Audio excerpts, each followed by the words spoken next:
Hello, good morning students. आज हम आपको +2 क्लास की इकोनॉमिक्स के लेसन नंबर 5 स्टार्ट करा रहे हैं। और लेसन नंबर 5 है जो हमारा, वो है इलास्टिसिटी ऑफ डिमांड, यानी मांग की लोच। तो सबसे पहले यहाँ एक क्वेश्चन अराइज होता है कि मांग की लोच क्या होती है। तो देखिए, मांग की लोच यानी इलास्टिसिटी ऑफ डिमांड क्या है, ये आप जानते हैं कि मांग को कुछ एलिमेंट या फैक्टर्स होते हैं जो प्रभावित करते हैं। यानी एक वस्तु की जो डिमांड होती है उसको इफेक्टिंग फैक्टर्स होते हैं कुछ। जैसे देखिए कि एक वस्तु की जो डिमांड है कि डिमांड ऑफ एक्स, डिमांड को कौन कौन से तत्व प्रभावित करते हैं, हमने 4th चैप्टर में पढ़ाई कि भाई demand of function of price, एक तो वस्तु की कीमत प्रभावित करती है, ठीक है। यानी अगर वस्तु की प्राइस ज्यादा होगा तो डिमांड कम होगी, प्राइस कम होगा तो डिमांड ज्यादा होगी। एक रिलेटेड वस्तुएं जो होती हैं, जैसे पेप्सी और लिम्का हो गई, ऐसी कार और पेट्रोल जिनमें आपस में संबंध होता है, ऐसी वस्तुओं की कीमत में परिवर्तन भी डिमांड को प्रभावित करती है। इसी तरह एक कंज्यूमर की इनकम हो गई, उसका टेस्ट हो गया, भविष्य की कीमतें हो गई, एक्सपेक्टेड प्राइस, ठीक है। इसी तरह आपका नेशनलिटी यानी जनसंख्या हो गई, पॉपुलेशन जिसको कहते हैं, सीजन हो गया, आय का वितरण हुआ और गवर्नमेंट की पॉलिसी। इसी तरह अन्य भी कुछ एलिमेंट हो सकते हैं जो कि एक वस्तु की डिमांड को प्रभावित करते हैं। ये सारे वो तत्व हैं जिन पर किसी वस्तु की डिमांड जो है निर्भर करती है। अब इन सब तत्वों में परिवर्तन होने के कारण इनको कहते हैं, ठीक है, संख्यात्मक तत्व, ठीक है, क्वांटिटेटिव एलिमेंट या फैक्टर्स कहते हैं। तो मांग की लोच, ये जो मांग को प्रभावित करने वाले जो संख्यात्मक तत्व हैं, इनमें परिवर्तन होने से मांग में होने वाले परिवर्तन का माप है, ठीक है नहीं। यानी मांग की लोच ये मापती है कि इन चीजों में परिवर्तन होने से मांग में कितना परिवर्तन हुआ है। तो इलास्टिसिटी ऑफ डिमांड जो है, measure the extent for which to which quantity demanded of a commodity increase और decrease in responsive to increase और डिक्रीज इन एनी फैक्टर्स और क्वांटिटेटिव डिटर्मिनेंट्स। यानी कि मांग को प्रभावित करने वाले जो संख्यात्मक तत्व हैं उनमें परिवर्तन होने के कारण मांग की मात्रा में होने वाली वृद्धि और कमी की मात्रा को जो है मापती है। अगर ये बताती है कि इन तत्वों में परिवर्तन होने के कारण मांग में कितना परिवर्तन हुआ है। समझ में आ गए? दूसरा, इसी से अब जो मांग की लोच होती है, मांग की लोच, मांग की लोच इलास्टिसिटी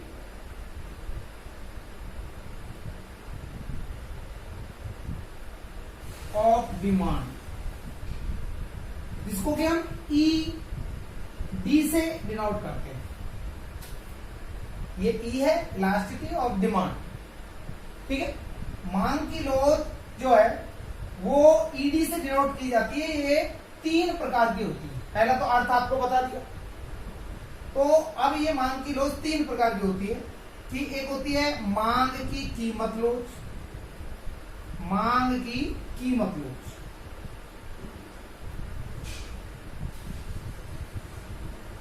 ठीक है। यानी इसको कहते हैं प्राइस इलास्टिसिटी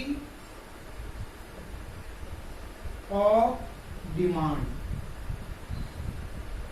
और इसको शो किया जाता है ईपी से। समझ आ गया? वो दूसरा जो होता है मांग की आय लोच,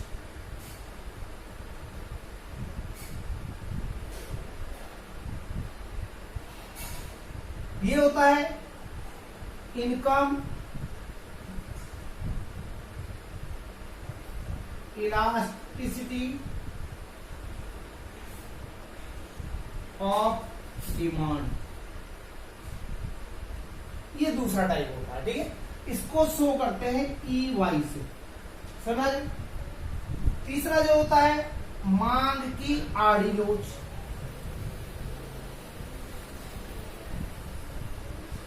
आड़ी या तिरछी लोच,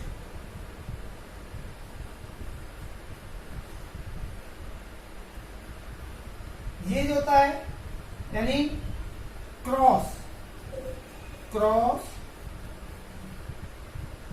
इलास्टिसिटी ऑफ डिमांड, और इसको डिनोट किया जाता है EC से। तो बेटा ये तीन तरह की मांग की लोच होती है, पहली A, B और C, 3 टाइप्स होते हैं इलास्टिसिटी ऑफ डिमांड।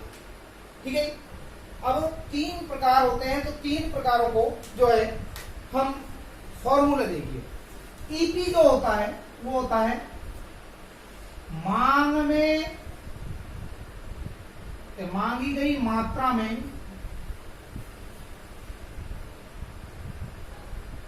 प्रतिशत परिवर्तन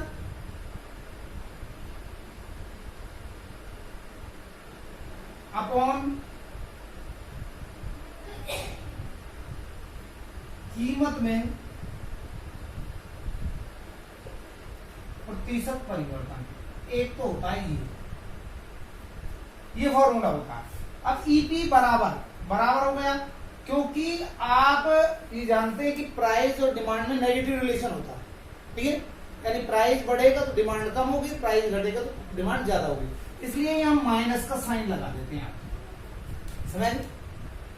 और जो क्वांटिटी में जो परसेंटेज चेंज होगा उसको ऊपर लिखेंगे, प्राइस में जो परसेंटेज चेंज होगा उसको नीचे लिखेंगे। ठीक है, इसको इस फॉर्मूले से, इसी का और फॉर्मूला होता है जो वो इस तरह करते हैं, EP बराबर माइनस का sine delta Q upon delta P into P upon Q, ये तो फॉर्मूला होता है इसका, समझ। अब मांग की आय लोच क्या होता है, तो देखिए ये क्या है, मांग की कीमत लोच क्या है कि मांग की कीमत लोच यानी elasticity, price elasticity of demand होता है। प्राइस में परसेंटेज चेंज होने के कारण डिमांड में जो परसेंटेज चेंज होता है उसका रेशियो है। Price elasticity of demand refer to percentage change in quantity demand due to change in percentage change in price, यानी कीमत में प्रतिशत परिवर्तन के फलस्वरूप मांग में जो प्रतिशत परिवर्तन होता है उसके माप को क्या कहते हैं, मांग की कीमत को। इसे ज्ञात करने के लिए हम कीमत में प्रतिशत परिवर्तन से मांग में प्रतिशत परिवर्तन से को भाग दे देते हैं, समझ। बाकी की चीजें आगे एक्सप्लेन कराएंगे आप। इसके बाद आय लोच क्या होता है, आय लोच क्या होता है। अब ये उपभोक्ता की आय में प्रतिशत परिवर्तन से जो मांग में प्रतिशत परिवर्तन होता है, ये आय का इफेक्ट है, वो कीमत का था।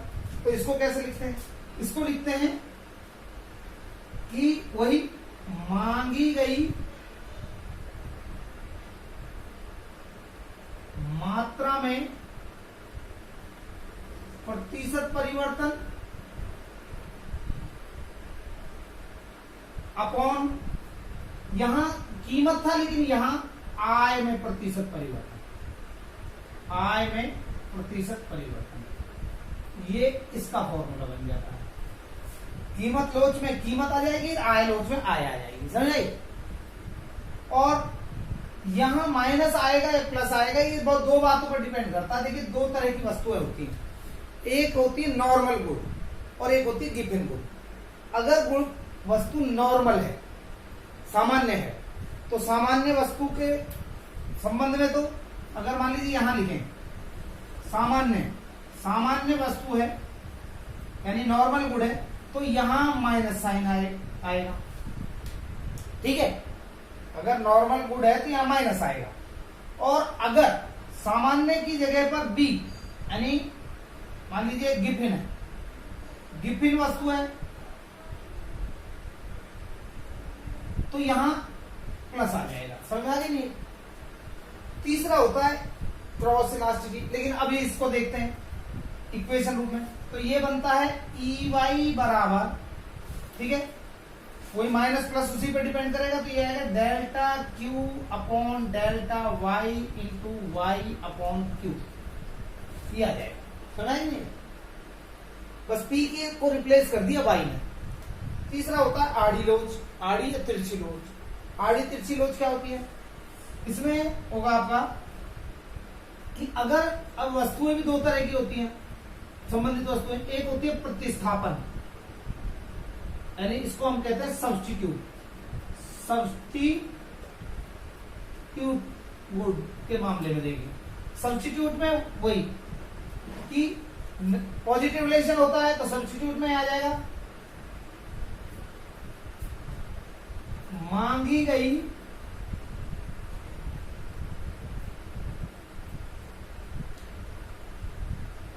क्या ये लिखिए एक्स वस्तु की मांगी गई मात्रा में प्रतिशत परिवर्तन बटे में y वस्तु की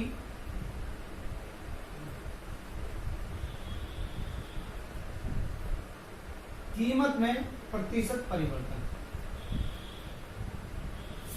देखिए सब्स्टिट्यूट और कॉम्प्लीमेंट्री दो वस्तु होती है, एक होती है प्रतिस्थापन और दूसरी होती है पूरक वस्तु।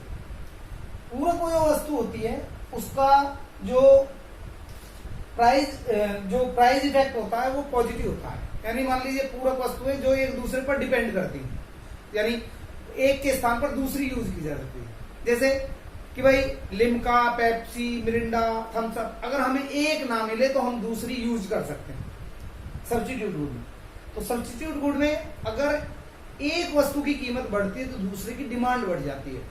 जैसे मान लो पेप्सी और लिम्का दोनों 10-10 रुपए की आती है और पेप्सी की कीमत 10 रुपए से मान लो 11 रुपए हो जाए, तो लोग जो पेप्सी पीते थे वो पेप्सी को छोड़ देंगे और जो लिम्का पीते थे वो लिम्का को ही पिएंगे, और पेप्सी वाले भी कहां चले जाएंगे? लिम्का पर चले जाएंगे। तो इसलिए जो है लिम्का की मांग बढ़ जाएगी, तो पॉजिटिव रिलेशन होगा। तो इसलिए यहां पर कोई साइन नहीं लगाएंगे, ठीक है। लेकिन अगर यही मान लीजिए यही कॉम्प्लीमेंट्री गुड होता, यही अगर कॉम्प्लीमेंट्री गुड होता, यानी जिसको हम कहते हैं पूरक वस्तु होती, पूरक वस्तु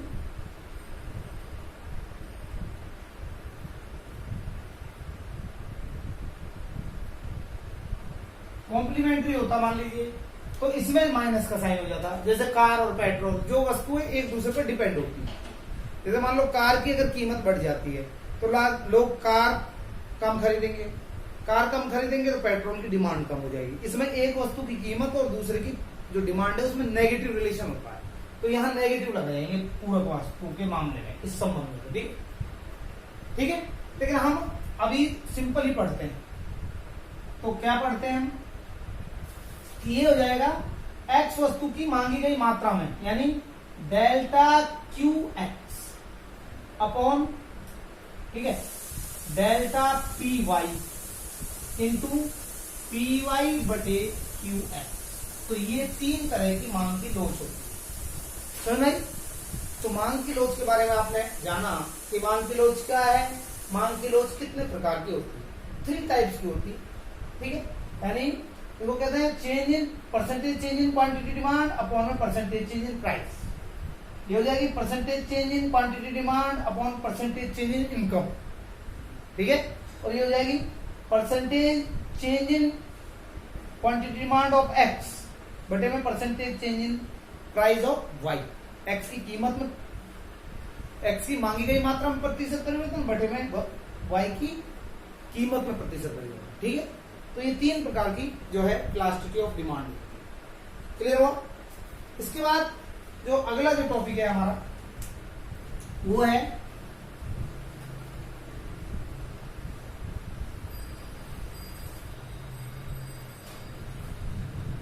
मांग की लोच की श्रेणियां हैं, की श्रेणियां।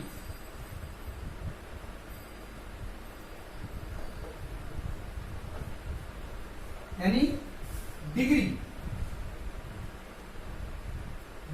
ऑफ इलास्टिसिटी ऑफ डिमांड, ये टॉपिक है हमारा। देखिए मांग की लोच की 5 श्रेणियां होती हैं, अर्थात 5 कैटेगरी हैं। और हमारे जो सिलेबस में मांग की लोच 3 तरह की होती है, मांग की कीमत लोच, प्राइस इलास्टिसिटी, इनकम इलास्टिसिटी और क्रॉस इलास्टिसिटी। लेकिन +2 लेवल पर केवल प्राइस इलास्टिसिटी है। अब जहां भी इलास्टिसिटी ऑफ डिमांड यानी मांग की लोच हम यूज करेंगे उसका मतलब प्राइस इलास्टिसिटी है। तो मांग की कीमत लोच की श्रेणियां हैं, ठीक है, प्राइस इलास्टिसिटी की है यानी मांग की कीमत लोच की, यहां पर कीमत लोच है, कीमत लोच की श्रेणियां यानी degree of price elasticity of demand. समझ आ गया? तो ये 5 तरह की होती है। तो देखिए कौन कौन सी। पहली जो मांग की लोच होती है वो है पूर्णतया लोचदार मांग। एक मांग की लोच ये होती है। दूसरी होती है, सेकंड जो है पूर्णतया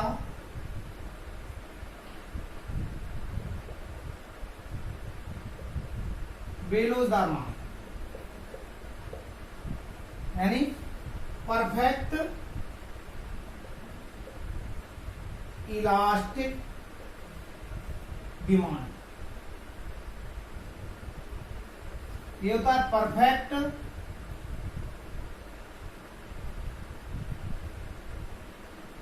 इन इलास्टिक डिमांड। और एक थर्ड और ले लेते हैं साथ में, इकाई लोचदार मांग।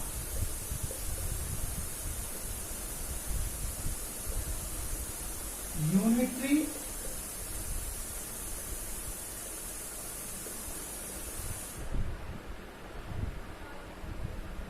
Elastic demand. ये 3 तरह तो ये हो गए, 5 टाइप्स होते हैं। मांग की लोच की कितनी श्रेणियां? 5 श्रेणियां।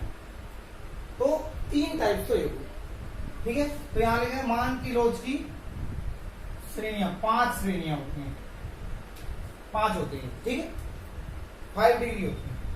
तो पहली ये है, देखिए पूर्णतः लोचदार मांग क्या होती है, इसमें जो साइन होता है वो होता है ईडी बराबर इनफाइनाइट अनंत, ठीक है। इसमें साइन होता है ईडी बराबर 0 और इसमें जो साइन होता है ईडी बराबर 1, ये होता है। अब ये होती क्या है, देखिए पूर्णतः लोचदार मांग वो स्थिति है जिसमें वस्तु की कीमत में कोई परिवर्तन ना हो मगर मांग अनंत हो जाए। यानी अगर वस्तु की कीमत के समान रहने पर मांग अनंत हो जाती है तो उसे पूर्णतः लोचदार मांग कहते हैं, ठीक है। Perfect elastic demand is a situation in which demand is infinite and demand infinite हो जाए at constant price, same price पर, ठीक है। जैसे टेबल देखें कि मान लीजिए प्राइस और क्वांटिटी, डिमांड को क्वांटिटी में शो करें, ब्रैकेट में आप डी लिख सकते हैं। मान लीजिए प्राइस 5 है तो इस पर डिमांड मान लीजिए 10, प्राइस 5 ही रहे और ये कई गुना बढ़ जाए, मान लो 40 हो जाए। प्राइस सेम प्राइस पर डिमांड जब कई टाइम्स बढ़ जाएगी, मच मोर टाइम इंक्रीज हो जाती है, तो इसको परफेक्ट इलास्टिक डिमांड, ठीक है। इस स्थिति को चित्र द्वारा दिखाया, देखिए ये x, तो यहां लेते हैं हम क्वांटिटी और यहां लेते हैं हम प्राइस, ठीक है। प्राइस हमारा 5 है, मान लीजिए ये 5 है, अपनी सुविधा अनुसार रख सकते, और ये मान लीजिए 10, ये हमारा 20, ये 30, 30 और ये 40, राइट। अब देखिए 5 पर 10, 5 पर ये आपका 10 हो गया शुरू में, और अगर 5 पर ही ये 40 हो जाए तो इसको डॉट डॉट में ले लिया, ठीक है। और ये जो है हमारा डिमांड का होगा डीडी, और इस पर ईडी इज इक्वल टू जो साइन हमने लगाया इनफाइनाइट हो जाएगा। इसके बाद बस इसको एक्सप्लेन करना है कि चित्र में डीडी परफेक्ट इलास्टिक डिमांड कर रहे हैं। इससे क्या होता है कि जब प्राइस 5 है तो डिमांड 10 है, अगर प्राइस 5 ही रहे डिमांड 10 से बढ़कर 40 हो जाए तो ये परफेक्ट इलास्टिक डिमांड को शो करता है। इस स्थिति में डिमांड का ओ एक्स अक्ष के parallel. Perfect in elastic demand क्या है, इसमें देखिए, इसमें देखेंगे अगर हम तो यहां प्राइस और क्वांटिटी डिमांड, समझ, प्राइस आपका 5 से कई गुना बढ़ जाए, यानी it is a situation in which demand is constant at different level of price, यानी यहां प्राइस कई गुना बढ़ जाता है लेकिन डिमांड कांस्टेंट होती है, समझ। इसमें डिमांड में चेंजिंग नहीं आएगी, केवल प्राइस आएगी, और इसे निम्न चित्र द्वारा दिखाया फिगर बना, यहां वही प्राइस 5, 10, 15 और 20, ये मान लीजिए 5 और ये 10 हो गया, यहाँ आपका एक्स आ गया, यहाँ आपकी क्वांटिटी है, तो 5 पर 10 और 5 पर ही जो है 5, जब प्राइस 5 है तो 10 है और 20 है तो भी 10 है। इस स्थिति में डिमांड कर्व जो है ओ आई के पैरेलल आ जाएगी, समझ। तो ये दिखाती है कि चित्र में डीडी जो है डिमांड कर रहा है फिगर में। इससे क्या होता है कि व्हेन प्राइस 5 डिमांड 10 है, प्राइस राइज 5 to 20, अगर प्राइस बढ़कर 5 से 20 हो जाता है लेकिन डिमांड सेम रहती है 10 ही रहे, तो it's so demand is perfect in elastic, यानी डिमांड में कोई अंतर नहीं आया। तीसरा जो है थर्ड, इसमें क्या है, यूनिटरी इलास्टिक डिमांड कब होती है, जब percentage change in price is exactly equal to percentage change in quantity demand, जितना प्राइस में चेंज हुआ है डिमांड में भी उतना है।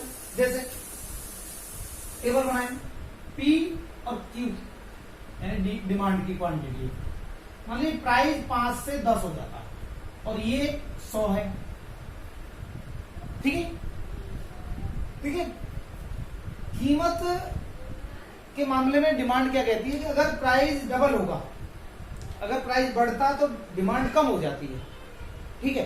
अब डिमांड कितनी भी कम हो सकती है, मान लो 100 से 80 हो जाए, लेकिन वो सूटेबल नहीं होगा।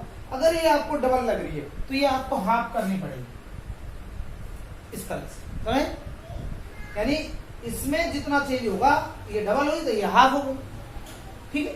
और इसे निम्न चित्र द्वारा दिखाएं, एक चित्र बनाएंगे, यहाँ क्वांटिटी, यहाँ मान लीजिए 50 और यहाँ मान लीजिए 100, ये 5 और ये 10, 5 पर 100 और 10 पर 50, ठीक है। जब आप इनको इस तरह से मिलाओगे, एक स्ट्रेट लाइन है, इस स्थिति में ये डिमांड कर समझ लाइन आ जाता है। लेकिन इस कर्व को हम एक शेप और स्पेशल शेप होती है इस कर्व की, हालांकि 2 पॉइंट होते हैं, 2 पॉइंटों के बीच में जब भी हम लाइन ड्रॉ करते हैं तो स्ट्रेट लाइन आएगी, मतलब कहीं भी 2 पॉइंट ले लीजिए आप, ठीक है। यहाँ ले लीजिए स्ट्रेट लाइन, या यहाँ ले लीजिए स्ट्रेट लाइन, से ही मिलाया जा सकता है। लेकिन इस कर्व की एक स्पेशल शेप होती है, और ये इसमें जो है शेप ये आती है, आर्क शेप आती है इस तरह से। इस तरह का डिमांड कर्व होता है इलास्टिसिटी यूनिटरी का, और इसको हम कहते हैं रेक्टेंगुलर हाइपरबोला, रेक्टेंगुलर हाइपरबोला का,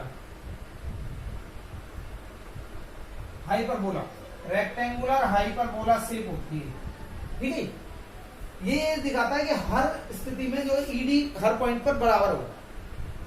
रेक्टेंगुलर हाइपरबोला कर्व क्या होता है, जिस कर्व के नीचे का जितने भी रेक्टेंगल्स हैं उनका एरिया बराबर हो। देखो एक रेक्टेंगल ये हो गया, एक रेक्टेंगल ये, इनका अगर आप क्षेत्रफल निकालेंगे, एरिया निकालेंगे तो बराबर बराबर आएगा, ठीक। अभी क्वेश्चन आपके यहाँ आ सकता है रेक्टेंगुलर हाइपरबोला वक्र क्या होता है, तो वो वक्र जिसके नीचे आने वाले सभी जो वक्र होते हैं, आयत होते हैं, रेक्टेंगल्स होते हैं, उनका एरिया यानी क्षेत्रफल बराबर होता है। क्लियर हो। इसके बाद जो नेक्स्ट है आपका चौथा जो पॉइंट है, 4th और 5th और बता देते हैं आपको।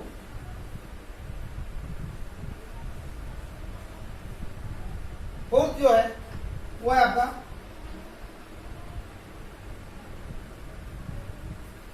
फोर्थ आपका इकाई से अधिक लोचदार मांग, इकाई से अधिक लोचदार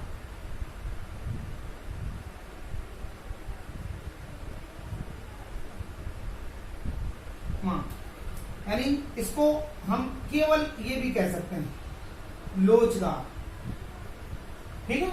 यानी कहते हैं मोर देन इलास्टिक।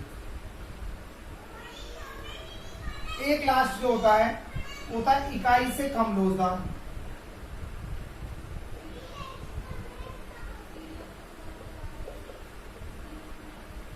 मांग, और इसको हम कह सकते हैं बेलोचदार। बहुत से बच्चे फर्स्ट और इनमें कंफ्यूज हो जाते हैं, उसमें परफेक्ट था और इसमें केवल जो है इनइलास्टिक है। यानी इसको अगर हम कहें लेस देन इलास्टिक, कम लोचदार, ठीक है। तो देखिए इनमें क्या होता है, इनमें अगर हम देखें तो इसमें क्या है कि जितने प्रतिशत इकाई से अधिक लोचदार लिया हुआ, ये वो स्थिति है जिसमें मांग में होने वाला प्रतिशत परिवर्तन कीमत में प्रतिशत परिवर्तन ज्यादा हो, यानी डिमांड में ज्यादा होता है। प्राइस और क्वांटिटी डिमांड, जैसे मान लीजिए प्राइस 5 से 10 हो जाए, समझ, प्राइस 5 से 10 हो जाए और ये मान लीजिए 100 से, ठीक है, ये 100 से 40 रह जाए, तो देखिए ये तो डबल हुआ, लेकिन ये यहां 60% चेंज हो गया, तो इसको निम्न चित्र द्वारा दिखाया है। तो देखिए, तो देखिए प्राइस 5 और 10, जहां तो वही प्राइस आएंगे। ये मान लीजिए 10, 20, 30, 40,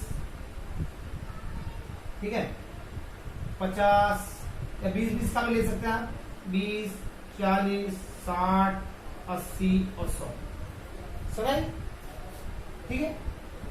तो देखिए 5 पर 100 है, 5 पर 100 और 10 पर 40 रह जाती है। देखो ये तो प्राइस बढ़ा, ये बढ़ा, इसका कॉलम तो ये है बढ़ने का, और क्वांटिटी घटी कितनी, ये क्वांटिटी घटी, तो किसकी चौड़ाई ज्यादा है, विड्थ किसकी ज्यादा है, ये दिखाई दे रहा ज्यादा आपको। जब आप इन दोनों को मिलाओगे, ये जो मिलेंगे, ये जो है आपका डिमांड कर्व आ जाएगा, और इस स्थिति में ईडी मोर इलास्टिक ऐसा साइन आएगा, सही। इसमें ईडी 1 आया था, सही। तो ये वो स्थिति है जिसमें मांग में होने वाला प्रतिशत परिवर्तन कीमत में होने वाले प्रतिशत परिवर्तन से ज्यादा होता है। कई बच्चे क्या करते हैं कि इसको डबल करते हैं, तो इसको भी डबल से ज्यादा बढ़ा देते हैं, बढ़ाना नहीं है, डिमांड में तो प्राइस बढ़ेगा तो ये कम होगी, अब इसमें कमी ज्यादा करके दिखाएंगे। और लास्ट है इकाई से कम लोचदार मांग, तो ये वो स्थिति है जिसमें मांग में percentage change in demand is less than percentage change in price, इसमें डिमांड में कम चेंज होगा, जैसे प्राइस और क्वांटिटी डिमांड। तो 5 से मान लीजिए 10 हो गया, और ये 100 से केवल 80 होगी, ठीक है। तो जैसे या 5 से इसको और ज्यादा कर सकते हैं आप, मान लीजिए 15 कर लिया, ऐसे कर सकते हैं। तो देखिए 5, 10, 15, ये 20, 40, 60, 80 और 100। देखिए 5 पर 100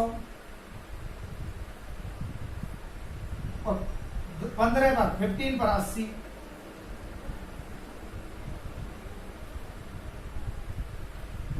अगर हम चित्र बनाएंगे इस तरह से बनेगा, ये डीडी आ गया, ठीक है। इन दोनों में फर्क देखिए, तो यहां पर elasticity of demand is less than 1 हो जाएगा, यानी इसमें जितना परसेंटेज इसमें 3 गुना बढ़ा है, लेकिन इसमें कम जो हुआ है वो 20% कम हुआ है, सही।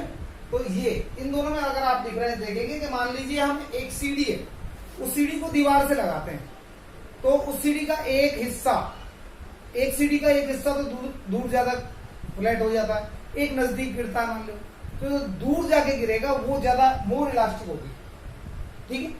और जो बिल्कुल नजदीक गिरेगा, जिसका पाथ जो है हिस्सा है, कोना है, वो दीवार से नजदीक होगा, वो कम इलास्टिक होगा। ये लेस इलास्टिक है, ये मोर इलास्टिक है। तो ये टॉपिक आपको कराया, ठीक है। आप इसको अच्छे से करेंगे। थैंक्स।